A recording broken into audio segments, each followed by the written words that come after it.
श्रीगुरुभ्यो नमः। हरिः ओम्।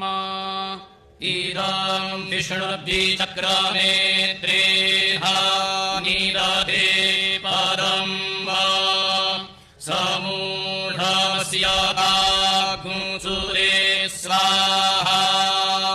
इदं विष्णुर्विष्णुरिदमिदं विष्णुर्देवी विष्णुरिदमिदं विष्णुर्देवी विष्णुर्द्विचक्रमे चक्रमे विष्णुर्द्विचक्रमे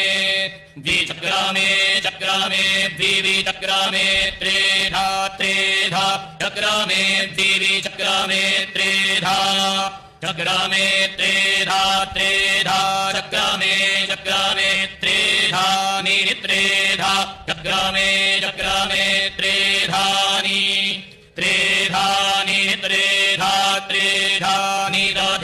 दधे निद्रेधा त्रेधानि दधे निदधे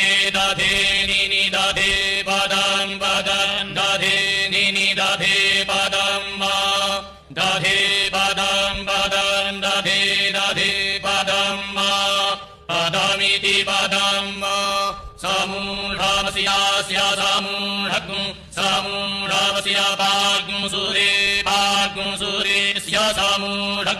समूढमस्य भाग्मुसुरे समूढमिति ऊढम् अस्य भाग्मुसुरेस्यास्य भाग्मुसुरे स्वाहा स्वाहा भाग्मुसुरेस्यास्य भाग्मुसुरे स्वाहा भाग्मुसुरे स्वाहा स्वाहा भाग्मुसुरे स्वाहा स्वाहेति स्वाहा।